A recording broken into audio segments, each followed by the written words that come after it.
नेहरू ने बहुत मेहनत से और उस समय की सरकार ने बहुत मेहनत से ये सारे बड़े बड़े नॉर्थ रत्न खड़े किए, स्टील के क्षेत्र में खड़ा किया, पेट्रोलियम के सेक्टर में खड़ा किया, स्पेस रिसर्च में खड़ा किया, एग्रीकल्चर सेक्टर में बहुत काम किया इन्होंने। एग्रीकल्चर के सेक्टर में आप सोचिए पब्लिक सेक्टर की रिसर्च यूनिवर्सिटियां खोली गई, बिहार में भी हमारे यहाँ शायद एक रिसर्च सेंटर एग्रीकल्चर से रिलेटेड था, पंजाब में एग्रीकल्चर यूनिवर्सिटी है। तो ऐसे ऐसे बड़ा ग्राउंड लेवल पे एक फंडामेंटल जो बहुत मजबूत काम हुआ जो दिखता है, अभी की तरह नहीं कि सरकारी जमीन को एक्वायर करके कोई दुनिया का बहुत बड़ा अमीर आदमी बन जाता है, सरकारी प्रॉपर्टियों को कहता है कि हम तो भारत के विकास में बहुत रोल अदा कर रहे हैं, और कहीं बाहर से हमला होता है तो कहता है तो भारत पे ही हमला हो गया। ये एक पूरे देश में एक मुहिम इन्होंने चलाया कि बिजनेस इंडस्ट्री सरकार का काम नहीं है, पब्लिक सेक्टर का कोई जरूरत नहीं है, सब कुछ प्राइवेट के हवाले कर दो। ये जो एक कॉन्ट्रैक्ट साइन हुआ 2014 के बाद, उसके बाद क्या हुआ आप देखिए, एकाएक सारे एयरपोर्ट एक घराने के कब्जे में चले गए। रेल लाइनों पे अदानी के वो नजर आ गए, बड़े बड़े ट्रेन मालवाहक, सरकार की पटरी पे प्राइवेट जो है मालवाहक वो घूम रहा है मालगाड़ी। उसके एवज में सरकार को क्या मिल रहा है किसी को कुछ नहीं पता। अगर सरकार की पटरी बनाई हुई पटरी सरकार के टैक्स मनी से बनाया हुआ एयरपोर्ट, देखिए बड़ी इंपॉर्टेंट है, यही कॉन्ट्रैक्ट साइन हुआ है कि गवर्नमेंट के टैक्स मनी, हमारे आपके टैक्स से इंदिरा गांधी इंटरनेशनल एयरपोर्ट बन गया, हमारे आपके टैक्स से बॉम्बे एयरपोर्ट बन गया, इतने बड़े बड़े। देखिए अदानी ने कोई एयरपोर्ट डेवलप खुद नहीं किया है, कहीं जमीन एक्वायर नहीं किया है। ये मॉडल देखिए, मोदी मॉडल ये था, वाजपेयी मॉडल में थोड़ा सा ये था, लेकिन वो होटल तक सीमित था। आईटीडीसी के होटल, इन्होंने हाईवे नीलाम करने की भी बीच में पॉलिसी बनाई कि अगर बाई द वे हाईवे नहीं प्रॉफिट होगा तो हाईवे हम किसी प्राइवेट कंपनी को दे देंगे, वो अपनी मर्जी से हाईवे चलाए। हाईवे बना किससे? हाईवे हमारे आपके पैसे से बना, हम टोल भी दे रहे हैं उस पर, लेकिन बाद में पता चला कि अदानी साहब उस हाईवे पे कब्जा कर लेंगे। फिर आप चलिएगा तो अदानी साहब मनमर्जी से 100 रुपए का जो टोल है वो 600 रुपया कर देंगे, आपकी मजबूरी हो जाएगी कि आप 600 रुपया दीजिए, नहीं तो उनके टोल पे बदमाश बैठे होते हैं, आपकी गाड़ी तोड़ देंगे, आपको पीटेंगे। जनरली कई टोल पे ऐसी घटनाएं होती हैं। हम वहां के राजा से कहेंगे अदानी जी को बिजनेस दीजिए, और आप जो है उस बिजनेस से वहां के राजा को बोलिएगा कि मोदी जी को आप ग्लोबल साउथ का लीडर बनाइए। लिखित कहाँ इस देश में होता है? संविधान में बहुत कुछ लिखा हुआ है, क्या सरकार उसका पालन करती है? संविधान में तो गवर्नर का रोल लिखा हुआ है, कोई गवर्नर मान रहा है संविधान को? बहुत चीज लिखित तो सिर्फ कागजों में होता है, और लिखित के लिए रहता है, उसको इम्प्लीमेंटेशन के लिए नहीं होता है। $250 का 1 टन वाला जो है वो $450 कोट कर रहे हैं बांग्लादेश में, भारत में भी ऐसे ही कोट कर रहे हैं, वो महंगी बिजली सरकार को बेच रहे हैं, हम आप खरीद रहे हैं। यह कॉन्ट्रैक्ट हुआ है अदानी और मोदी के बीच।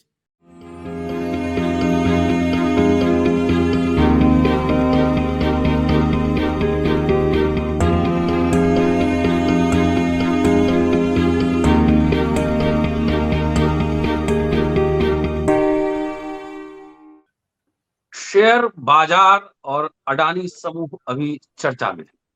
किसी भी मुल्क के बनने बिगड़ने में औद्योगिक समूह, इंडस्ट्रियल ग्रुप्स की एक महत्वपूर्ण भूमिका होती है, कॉर्पोरेट घरानों की एक महत्वपूर्ण भूमिका होती है। इसलिए इतिहास के छात्र होने के नाते ये मेरा फर्ज है कि आपको मैं ये बताऊं कि आजादी के समय से 90 के दशक तक, before the emergence of Ambani and then Adani, इस देश के कॉर्पोरेट घराने कौन कौन से थे, महत्वपूर्ण कौन से थे, और उनकी क्या भूमिका रही है। दोस्तों, रतनलाल बोल रहा हूं और आप देख रहे हैं अम्बेडकरनामा, और आज है कॉर्पोरेट घरानों का इतिहास विशेष। टाटा, बिरला आपने सुना ही होगा।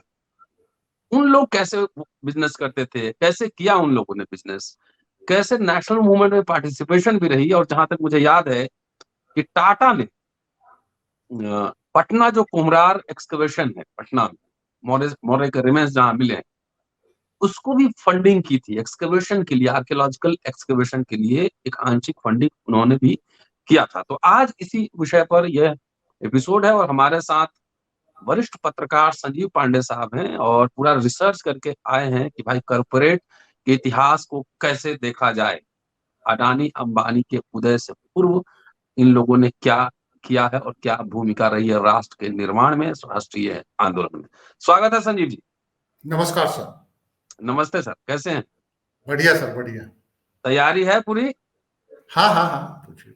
चलिए अब शुरू होइए। जरा बताइए हमारे दोस्तों को कि बिजनेसमैन इंडस्ट्रियलिस्ट में क्या अंतर होता है और क्या इतिहास रहा है भारत में कैपिटलिज्म के राइज का और साथ साथ जो कॉर्पोरेट घराने उसके राइज का।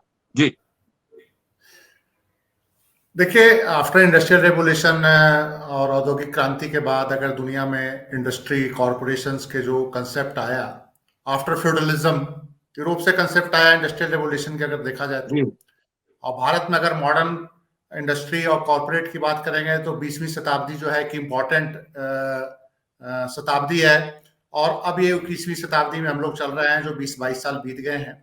और जी 20वीं शताब्दी में जो आधा का जो काल है वो गुलामी का काल था हमारा भारत के लिए। 1947 में देश को आजादी मिली थी और उसके बाद आजादी मिलने के बाद 1947 के बाद हम स्वतंत्र रहे। और बार बार जो एक उदाहरण दिया जाता है कि पिछले 70 सालों में क्या हुआ, वो एक टाइम कवर होता है इसमें, वही 70 साल जिसको हम आजादी के बाद का काल कहते हैं। और जी उससे पहले इंडिपेंडेंस काल में नेशनलिस्ट इंडस्ट्रिस्ट की बात करेंगे। देखिए, उस समय था कि एक तो इंडस्ट्रिस्ट वो थे जो विदेशी जो इंडस्ट्रिस्ट थे, जो इंडिया से रॉ मटेरियल लेके यूरोप की तरफ जाते थे। और एक इंडस्ट्रिस्ट वो जो थे जो नेशनल मूवमेंट में भी शामिल हुए और भारत के जो अपना एक ओन इंडस्ट्री है, ओन कॉर्पोरेट उस समय कह सकते हैं, वो सारे देसी इकोनॉमिक नेशनलिज्म कह सकते हैं कि राष्ट्रवादी इकोनॉमिक नेशनलिज्म की जो बात शुरू हुई ब्रिटिशर्स के टाइम में, तो वो जो थे वो ऐसे इंडस्ट्रीज थे जो नेशनल मूवमेंट में भी रहे, देश के औद्योगिक विकास में उन्होंने महत्वपूर्ण भूमिका भी अपनाई दी।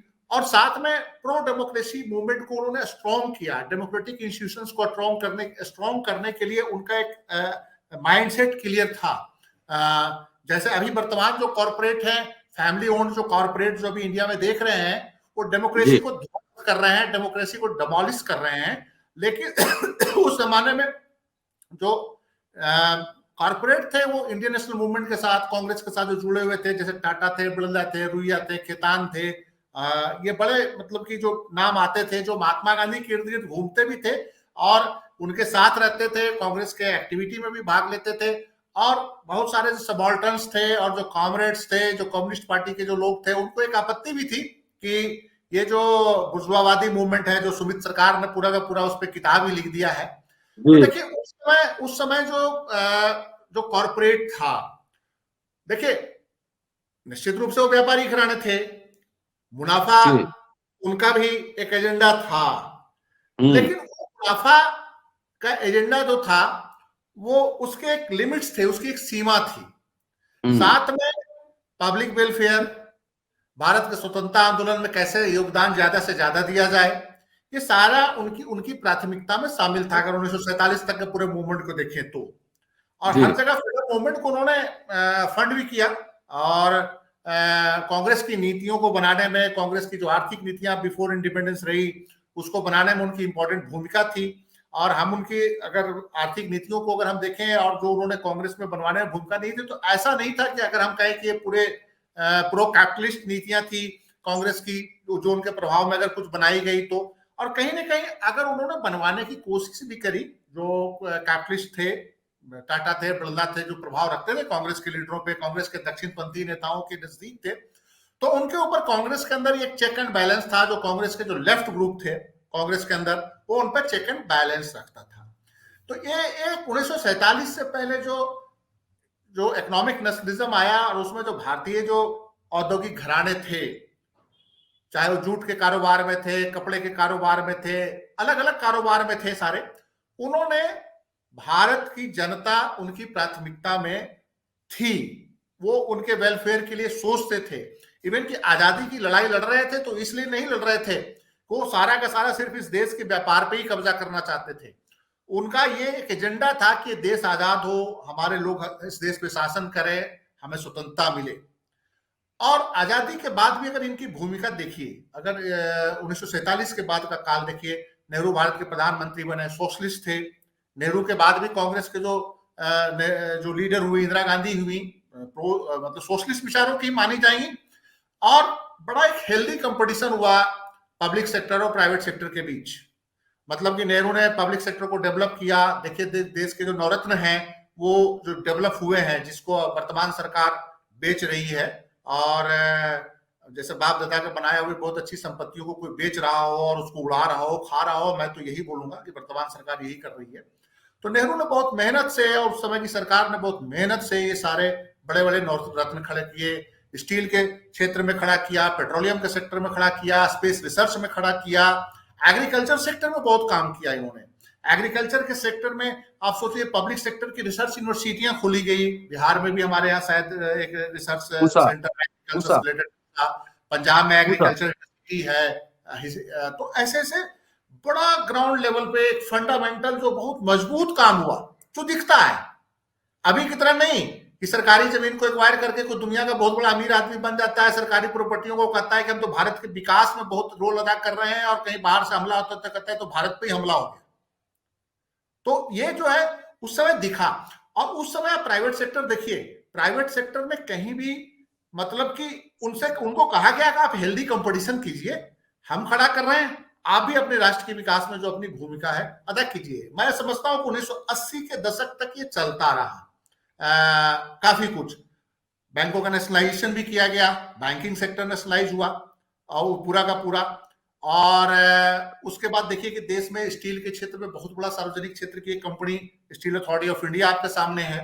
कई बड़े बड़े स्टील प्लांट लगे, बोकारो लगा, भिलाई लगा, ये सारे बड़े बड़े स्टील प्लांट है, दुर्गापुर में भी है। कोयले के सेक्टर में बहुत अच्छा काम हुआ।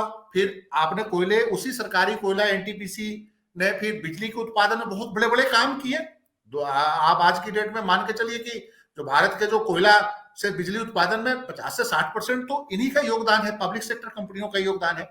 तो प्राइवेट सेक्टर में उसको हेल्दी कंपटीशन ले हुए जितना हुआ, उन्होंने सरकार को ये कभी नहीं कहा कि इसको आप बर्बाद कर दो और ये जो आपने टैक्स मनी से डेवलप किया है, पब्लिक के टैक्स मनी से, ये हमें दे दो। मैं समझता हूं कि टाटा और बिरला ने ऐसी कोशिश तो थोड़ी बहुत लॉबिंग करी होगी कुछ फायदे के लेने के लिए सरकारों से, लेकिन ये कभी नहीं कहा होगा कि ये जी आपने बोकारो स्टील सिटी बनाया है, आप ऐसा करो, आप हमें दे दो, हम इसको चलाएंगे। आपने जनता की टैक्स मनी से बना दिया, हमें इसकी कोई जरूरत नहीं है। देखिए आप जमशेदपुर में बहुत बड़ा शहर बनाया एक, आप बताइए कि गौतम अडानी या मुकेश अंबानी बताए कि इतना बड़ा कोई उन्होंने पब्लिक सेक्टर प्राइवेट सेक्टर का कोई पूरी सिटी बसा दिया और एक स्टील प्लांट जमशेदपुर में, शायद मेरे हिसाब से स्टील प्लांट ही है जमशेदपुर में जो टाटा का काम है। फिर उसके अलावा उसके कारण काफी छोटे छोटे आसपास की इंडस्ट्री, छोटे छोटे सब्सिडरी इंडस्ट्री वहां पे काफी ग्रो की वहां पे। तो ये उस समय 1990 तक 85 तक मतलब कि भारत में पब्लिक सेक्टर के साथ प्राइवेट सेक्टर कंपटीशन करता था। पब्लिक सेक्टर को भी एंथुसिज्म था कि देश के विकास के लिए काम करना, प्राइवेट सेक्टर भी एक सीमा तक मुनाफा के साथ साथ मानता था कि देश के विकास में भी हमारा योगदान देना है, जिसको हम लोग सो कॉल्ड लाइसेंस राज बोलते हैं कि ये लाइसेंस राज था, प्राइवेट सेक्टर वालों को बड़ी दिक्कत होती थी। लेकिन मुझे नहीं समझता कि प्राइवेट सेक्टर वालों ने उस समय के बिरला या टाटा ने कभी ये आपत्ति जाहिर की हो कि ये लाइसेंस राज रहा हो। ये तो 1990 के बाद जो गवर्नमेंट आई और उसमें दोनों की सरकारें थी, बीजेपी और कांग्रेस की सरकार, बीच में छोटी छोटी पार्टियों की भी गठबंधन सरकार बनी। लेकिन ये तमाम लोग ये एक पूरे देश में एक मुहिम इन्होंने चलाया कि बिजनेस इंडस्ट्री सरकार का काम नहीं है, पब्लिक सेक्टर का कोई जरूरत नहीं है, सब कुछ प्राइवेट के हवाले कर दो। और उस अगर आप कह सकते हैं कि वो दो पार्ट में उसको बांट सकते हैं। 1990 के जो कार्यकाल के बाद का जो इस देश का मुल्क के अंदर जो कॉरपोरेशंस के जो डेवलपमेंट है, हाँ, इस एपिसोड में 1990 पे ही फोकस करेंगे और थोड़ा सा कंक्लूडिंग पोर्शन में जाएंगे 1990 के बाद, 90 के बाद अगला एपिसोड बनाएंगे। और एक बात और मैं यहाँ आपसे शायद जानना चाहता हूँ कि बिरला खुद मंदिर नहीं जाते थे, लेकिन धर्मशाला और मंदिर पूरे देश भर में बनवाया उन्होंने। देखिए और अभी अंबानी साहब अपने बेटा को ट्रस्टी बनाए हैं किसी भी टेम्पल, क्या विष्णु जम्मू कश्मीर का जो ये है ट्रस्ट। देखिए देखिए जो व्यापारी वर्ग जो होता है, एक चीज मान के चलिए कि थोड़ा सा धर्म भीरू होता है। मैं समझता हूं कि जो राजस्थान से ये निकले हुए जो व्यापारी हैं, मैक्सिमम जो इंडियन कॉर्पोरेशंस, जो बड़े बड़े जो घराने जो 1990 के से पहले थे, जैसे बजाज थे, वो शायद चूरू शेखावटी रीजन के थे, ये मित्तल भी, जो लक्ष्मी मित्तल है उसी रीजन के हैं, नवीन जिंदल और ये सब जितने इंडस्ट्रियलिस्ट हैं ये सब राजस्थान के उस इलाके से हैं जो आधा डेजर्ट है, वहां पे बहुत कुछ नहीं है। ये सब एक लोटा देके निकले थे चूरू, झुंझुनू और सीकर के इलाके से। देश का 80% जो कॉर्पोरेट है बेसिकली ये 3-4 जिलों से आपको मिलेगा अगर आप रिसर्च करेंगे तो। जो हरियाणा से लगता हुआ जो एक सेमी डेजर्ट इलाका है जहां पे पानी बहुत कम है, जहां पे फसल उत्पादन में ही ज्वार, बाजरा और चना और दाल के सिवा कुछ नहीं हो सकता है, क्योंकि पानी मौसमी बारिश पे फसल है, तो बहुत गरीबी उस इलाके में आज भी है। तो यहाँ से जो बनिया कम्युनिटी निकला वो पहले कलकत्ता की तरफ निकला, कलकत्ता में छोटे छोटे व्यापार करने लगा, और ये जो थे 1990 से पहले के बड़े कॉर्पोरेट जो आपको जो नजर आ रहे हैं, जो इंडस्ट्रियलिस्ट हाउस, इंडस्ट्रियल हाउस जिसको बोल सकते हैं, जैसे बजाज जो थे वो क्या चेतक बजाज स्कूटर बनाते थे, और मैं समझता हूं कि वो ऐसे इंडस्ट्रिस्ट थे जिन्होंने सवाल सस्ता सिस्टम से करने वाले इंडस्ट्रिस्ट थे। जैसे अभी भी बजाज बनने से पहले सिस्टम पे उन्होंने एक सवाल किया था किसी कार्यक्रम में, बहुत बोला था, तीखा तल्ख सवाल किया था इस सरकार से, जब आज की डेट में कोई बोलने की हिम्मत नहीं करता है। ये धर्मवीरू थे, धार्मिक धर्मशाला, हम जहाँ के रहने वाले हैं वहां पे भी एक बिरला धर्मशाला है, बना हुआ है, और शायद कोई इनका एकदम बोध गया मेन गेट पे ही है, मेन गेट पे। लेकिन एक चीज और देखिए, धर्म देखिए, मैं इनका ये नहीं समझता कि वो धर्म से कुछ वहां कमाने के लिए गए होंगे बिरला वड़ला, कि वहां से कुछ मंदिर से इनकम हो जाएगा, या वो धर्मशाला से कुछ होटल बना लेंगे तो उसमें कुछ पैसे पूसे काफी आएंगे, या ऐसा धर्मशाला का चार्ज भी 5 स्टार होटल की तरफ हो। कहीं ना कहीं उनके दिल में एक परंपरा में रही होगी कि जी हम धर्म कर रहे हैं तो हमारा व्यापार और बढ़ेगा। जैसे बहुत सारे व्यापारी, छोटे छोटे व्यापारी, बहुत पुजारी टाइप भी आपको मिलेंगे, कि सोचते हैं कि मतलब ये नहीं है कि वो बहुत ईमानदार होते हैं, ठगी भी करते हैं, बेईमानी भी करते हैं, चोरी भी कर लेते हैं, सरकार का टैक्स भी चुराते हैं, लेकिन शाम को भगवान को नमस्कार जरूर करते हैं कि शायद दिन भर का जो किया हुआ पाप है वो धुल जाएगा, या भगवान कुछ अतिरिक्त हमारे ऊपर दया करेंगे। लेकिन देखिए टाटा का, देखिए टाटा ने सोशल सेक्टर में अच्छा काम किया है। जैसे टाटा का कैंसर का हॉस्पिटल है बॉम्बे के अंदर, और फिर एक उनका जो सोशल साइंस के पढ़ाने का भी कोई सेंटर है जो आप देखते हैं, टाटा इंस्टीट्यूट ऑफ टिस हो गया, टाटा कैंसर इंस्टीट्यूट जो बॉम्बे के अंदर है। फिर आप देखिए कि जमशेदपुर में भी उसका इन्होंने ब्रांच खोला है कैंसर वाला इंस्टीट्यूट का, ताकि बिहार और झारखंड के मरीजों को थोड़ा सा आसानी हो।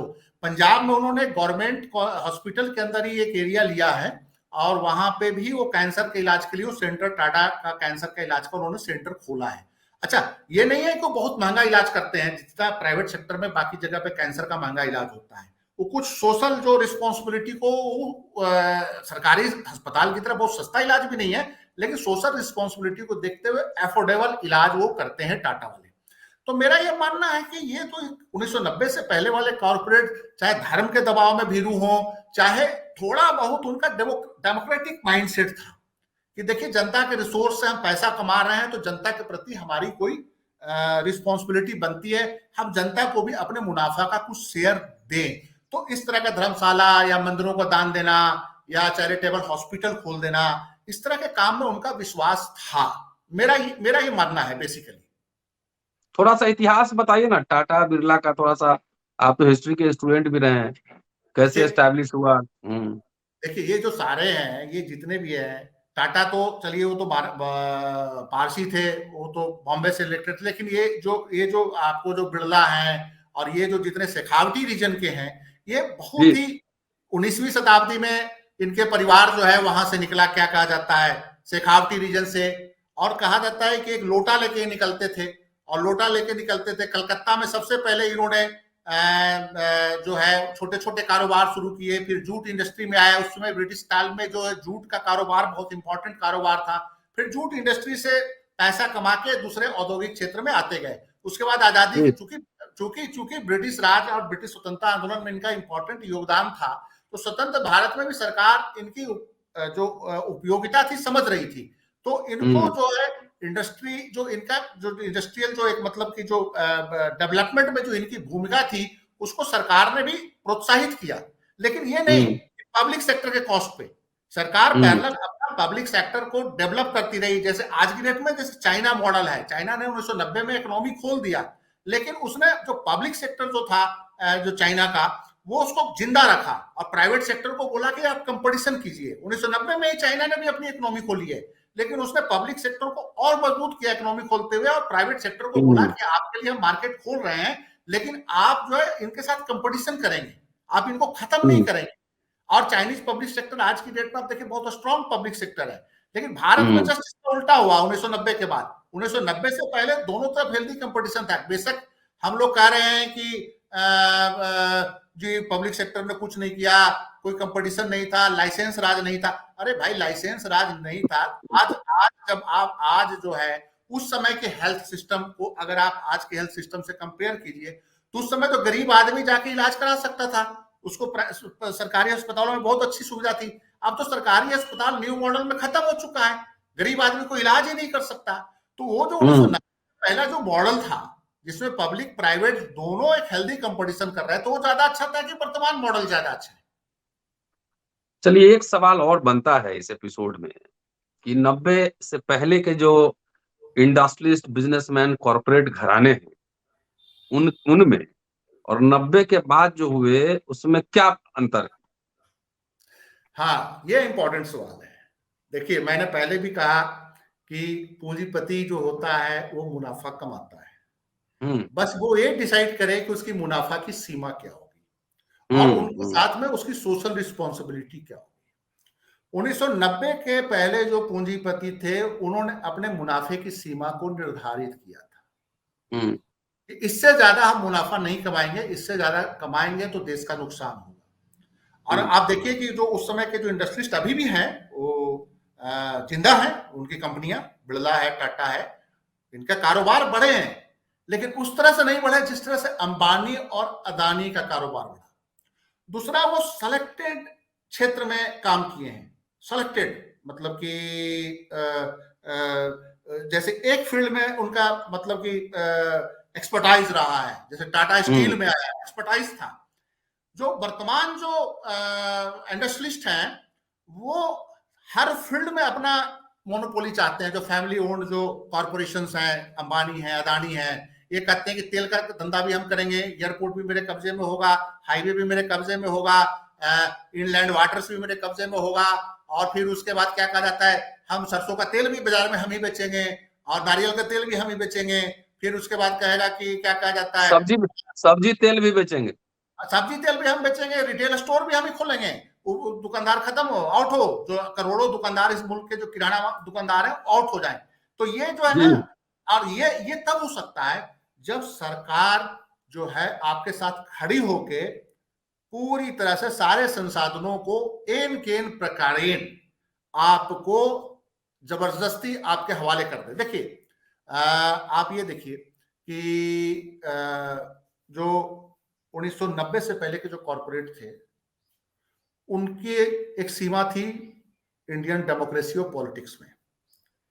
वो चंदा देने तक अपने आप को सीमित रखते थे और चंदा देने के एवज में वो उम्मीद करते थे कि पॉलिटिकल पार्टियां जब सरकार बनाएगी तो हमको पॉलिसी मेकिंग में कुछ ऐसी पॉलिसियां बनाएगी जिससे हमारा थोड़ा बढ़ जाएगा। ठीक है, ये 1990 तक की नीतियां थी जो कॉर्पोरेशंस जो थी। 1990 के बाद धीरे धीरे कॉर्पोरेशन जो आए, जो न्यू कॉर्पोरेशन आए, उन्होंने कहा कि सरकार बनाने में भी हमारी भूमिका होगी और ब्यूरोक्रेसी के अपॉइंटमेंट में भी हमारी भूमिका होगी। तो सरकार बनाने में भूमिका के लिए क्या किया उन्होंने, उस जमाने में 90 से पहले तो चंदा देते थे। 90 के बाद उन्होंने क्या किया कि पॉलिटिकल पार्टियों में फंडिंग के साथ साथ अपने कैंडिडेट भी देने शुरू कर दिए। ये मेरा कैंडिडेट होगा, आप इसको यहां से टिकट दीजिए। और इससे कोई भी पॉलिटिकल पार्टी इम्यून नहीं है, इस चीज ध्यान रखिएगा। कांग्रेस में भी कॉर्पोरेट के एजेंट्स बैठे हुए हैं, कॉर्पोरेट के एजेंट्स मेंबर ऑफ पार्लियामेंट हैं, बीजेपी में थोड़ा ज्यादा हैं, और रीजनल पार्टियों में भी कॉर्पोरेट के जो एजेंट्स हैं वो बैठे हुए हैं। कुछ फॉरेन कॉर्पोरेट्स के एजेंट्स हैं, कुछ अपने इंडियन कॉर्पोरेट के एजेंट्स हैं। तो 90 के बाद ये हुआ कि पॉलिसी डिसीजन के साथ साथ पार्लियामेंट को कंट्रोल करने की एक रणनीति कॉर्पोरेशंस ने बनाया, और उसका एक कारण था कि वीक पॉलिटिकल लीडरशिप। देखिए नेहरू, इंदिरा गांधी बहुत स्ट्रांग पॉलिटिकल लीडरशिप थी और वो भी ये जानती थी कि कॉर्पोरेशन का एक सीमा जो है यहां तक है, इससे आगे इनको नहीं बढ़ना है। इंडस्ट्रियल हाउस की सीमा यहां तक है, इससे आगे नहीं बढ़ना है। लेकिन ये हमारे जो वीक जो पॉलिटिकल लीडरशिप थे, जैसे मनमोहन सिंह टाइप एक बंदे आ गए और उनको बैठा दिया गया, तो ये तो इनको तो कोई पॉलिटिकल लीडरशिप का कोई अनुभव तो था नहीं, पॉलिसी बनाते थे वर्ल्ड बैंक और आईएमएफ में।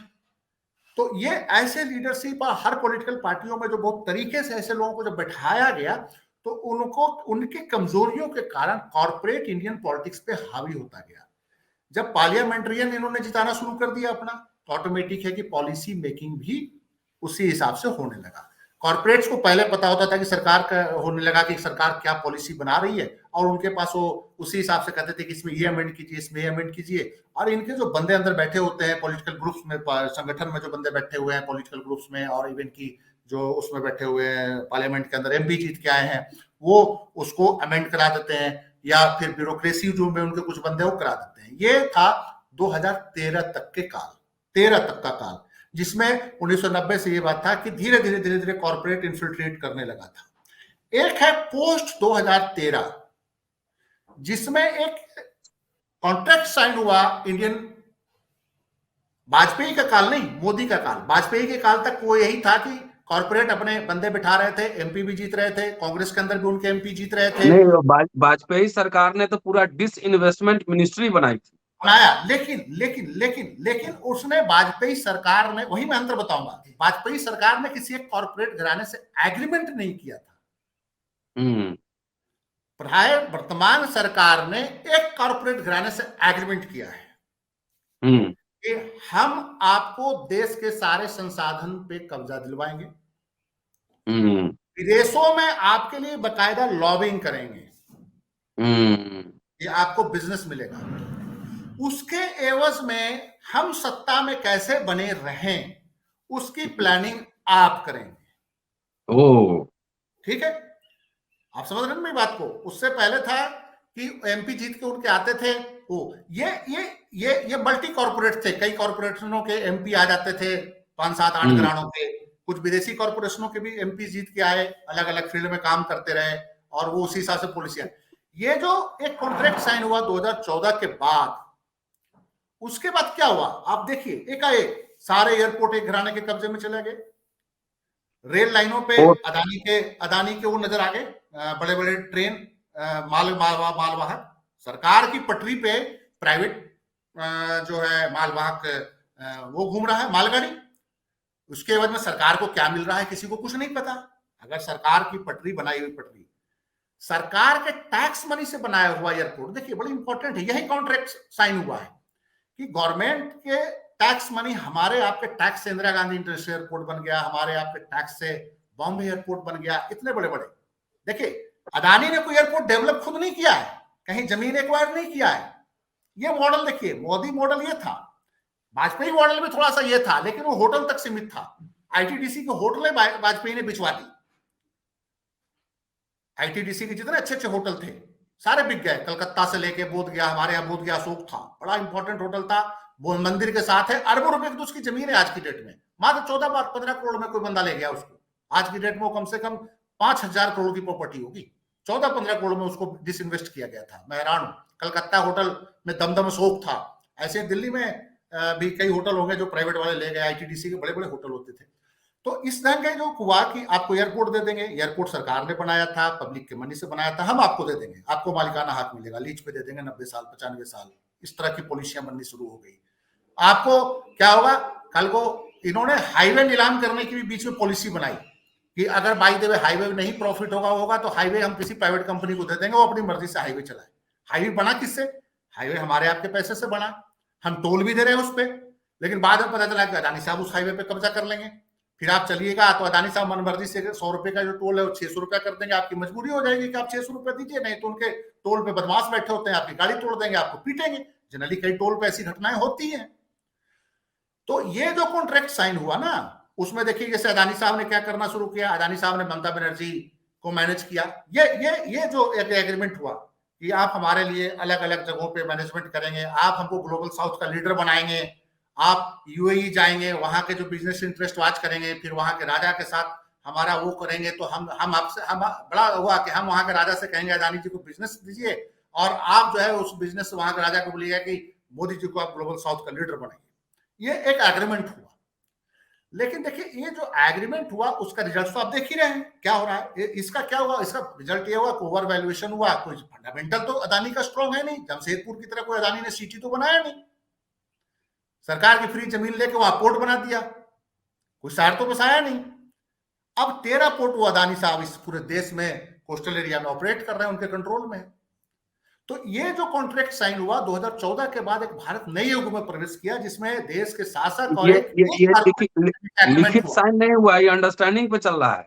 ओहो, मेरी बात सुनिए, बहुत सारी चीजें लिखित कहाँ इस देश में होता है। संविधान में बहुत कुछ लिखा हुआ है, क्या सरकार उसका पालन करती है? संविधान में तो गवर्नर का रोल लिखा हुआ है, कोई गवर्नर मान रहा है संविधान को? बहुत चीज लिखित तो सिर्फ कागजों में होता है, और लिखित के लिए रहता है, उसको इम्प्लीमेंटेशन के लिए नहीं होता है। जितने भी सरकार काम कर रही है क्या संविधान सम्मत है? आप टोटल देख लीजिए पिछले 3 साल 4 साल का, ये सब बहुत सारी चीजें जबानी ही होना चाहिए ना, लिखित में तो कल को कुछ और प्रॉब्लम आ सकती है ना। अब ये बताइए कि ये बिजली का काम भी अदानी को दे दिया गया कि आप बिजली नहीं देंगे थर्मल प्लांट से। अभी बिजली largest producer after NTPC Adani साहब आज की डेट में बन गए। कैसे बन गए लोग सब चमत्कार समझ रहे हैं। $250 का 1 टन वाला जो है वो $450 कोट कर रहे हैं बांग्लादेश में। भारत में भी ऐसे ही कोट कर रहे हैं। वो महंगी बिजली सरकार को बेच रहे हैं, हम आप खरीद रहे हैं। यह कॉन्ट्रैक्ट हुआ है अदानी और मोदी के बीच कि हम जनता का खून चूसेंगे, हम ₹5 वाले बिजली ₹9 खरीदेंगे। इंटरनेशनल मार्केट में जो $250 का 1 टन कोयला है, वहां अदानी साहब उसको कोट कर रहे हैं कि हम तो $450 पर टन कोयला खरीद रहे हैं। तो ये जो कॉन्ट्रैक्ट हुआ आंख मूंद के जिस भी सेक्टर में है, आप एयरपोर्ट पे जाइए तो ₹400 का चाय कर दिया। आपको किसी ने पूछा कि ₹400 के चाय का क्या मुनाफा है, किस बात का है? गवर्नमेंट के टैक्स मनी से एयरपोर्ट बना है, आप सिर्फ वहां झाड़ू पोछा लगाइएगा, एयरपोर्ट को मेंटेन करने के बदले ₹400 आप दीजिएगा लोगों को। हमारे टैक्स के बने से हुए पैसा, ये मॉडल जो 2014 के बाद जो मोदी जी और अदानी जी लेके आए एक एग्रीमेंट के तहत कि हमारे पूंजी से बना हुआ संपत्ति उनको मुफ्त में दिया जा रहा है, फिर उसके बाद वो हमसे ही फिर उससे पैसा वसूल रहे हैं। अगर उस जगह पे हम जा रहे हैं तो हमसे पैसा आती। ये जो एग्रीमेंट साइन हुआ ये 2014 के बाद एक नया मॉडल है। तो इसको ऐसे समझा जाए, संजीव जी अगर कंक्लूड करें इसको, तो 90 के पहले जो एक वेलफेयर स्टेट, एक सोशलिस्टिक पैटर्न पे चल रहा था, तो यहाँ के देश के कॉर्पोरेट घराने भी उस लाइन पे ही टो कर रहे थे, उसी लाइन पे ही चल रहे थे मोटा मोटी। लेकिन 90 के बाद जैसे ही लिबरलाइजेशन आया तो कांग्रेस यूपीए 1-2 के रिजीम तक एक लिमिटेड लिबरलाइजेशन हुआ और सरकार ने अपनी संस्थाएं भी खोली, है ना, पब्लिक सेक्टर यूनिट इस दौरान भी खोले गए। लेकिन 14 के बाद यह एक तरह से एकदम अबाध, यही बात है ना, अबाध। मेरा ये कहना है कि कहीं ना कहीं जो कांग्रेस की नीति इतनी बेरहम और नंगा कैपिटलिज्म का नहीं था, नंगा लूट का नहीं था। कांग्रेसी भी बहुत हद तक जिम्मेवार हैं, लेकिन लोक लाज शर्म वो समझते थे। और उसका एक कारण था कि विद इन कांग्रेस एक ऐसा धड़ा था जो बिका हुआ नहीं था। वो आज भी है। मैं समझता हूं कि आज भी कांग्रेस के अंदर एक ऐसा ग्रुप है जो कंट्री के बारे में सोचता है, कंट्री के लिए वो बात करने के लिए तैयार है। मैं नहीं कहता कि वो लेफ्टिस्ट होंगे कांग्रेस में, अंदर कांग्रेस के लेफ्ट राइट में भी ऐसे लोग हैं जिनके अंदर लोक लाज होगा। वो कहते हैं यार कैसे देश को हम बर्बाद होने नहीं देंगे। और उसका रिजल्ट आया 2004 में। मनमोहन सिंह जो पूरी तरह से क्रोनी कैपिटलिस्टों के एक समर्थक थे, उन पे चेक एंड बैलेंस रखा गया। और आप देखिएगा कि right to education, right to food, ऐसी सारी चीजें आई। आरटीआई, मनरेगा। उन्होंने कहा कि देखिए भाई ऐसे थोड़ी चलेगा कि आप सारा कुछ साल एक प्राइवेट सेक्टर को आप हवाला कर दीजिए और बाकी गरीब लोग भूखे मरते रहे। ये कांग्रेस ने कभी नहीं किया। और उसका कारण था कि कांग्रेस ने बैलेंस रखा। वहां पे कॉर्पोरेट के एजेंट्स भी थे तो उन पे चेक एंड बैलेंस रखा। जैसे मणिशंकर अय्यर जैसे थे कुछ लोग जिन्होंने इंडिपेंडेंट मनमोहन सिंह के नीतियों का कहीं बीच बीच में खिलाफत भी किया, डीजल इंपोर्ट पे, पेट्रोल इंपोर्ट पे। और उसके कारण उनकी कुर्सी भी गई, मणिशंकर अय्यर की अमेरिकन प्रेशर में कुर्सी चली गई थी। यह सरकार जो है ये नंगा खेल कर रही है कैपिटलिस्टों के साथ। चलिए ये बहुत आप देखिए ये बजट देख लीजिए, इस बजट से आपको पता चल जाएगा कि गरीबों के इंटरेस्ट के जितने भी हेड हैं उसमें पैसा इन्होंने घटा दिया, और पूंजीपतियों के इंटरेस्ट के जितने भी हेड हैं वहां पे पैसा बढ़ा दिया, और गरीबी उन्मूलन के नाम ठीक पे है। बढ़ाया है। तो ये अंतर है मनमोहन सिंह की सरकार या कांग्रेस की सरकार। मनमोहन सिंह और मोदी में बहुत ज्यादा मैं अंतर नहीं मानता। मनमोहन सिंह बेसिकली समझदार थे और अर्थशास्त्री थे, तो उनको पता था कि कैसे कैपिटलिस्टों को मदद करना है और बदनामी भी नहीं होनी है। ये अर्थशास्त्री तो है नहीं बेचारे हमारे प्रधानमंत्री, तो ये कुछ भी करने के लिए तैयार है। बस हमको ग्लोबल लीडर साउथ का बढ़ाओ, बाकी जो लेना है लो यार, देश का देश भाड़ में जाए, हमें कुछ नहीं देना चाहिए, चलिए हमें संजीव ग्लोबल जी, लीडर बढ़ाओ। ये है अंतर। बहुत बहुत शुक्रिया आपका। और दोस्तों, संजीव पांडे साहब हैं कॉर्पोरेट घराने के चरित्र में आजादी के बाद और आजादी के पहले से जो कॉर्पोरेट घराने थे 90 तक जो सिस्टम था उसमें, और 90 के बाद जो कॉर्पोरेट घराने हैं उसमें क्या अंतर है, बहुत विस्तार से इन्होंने बताया। पूरा वीडियो देखिए, सुनिए, सब्सक्राइब और शेयर करते रहिए। जल्दी मिलता हूं आपसे अगले एपिसोड में। शुक्रिया संदीप जी।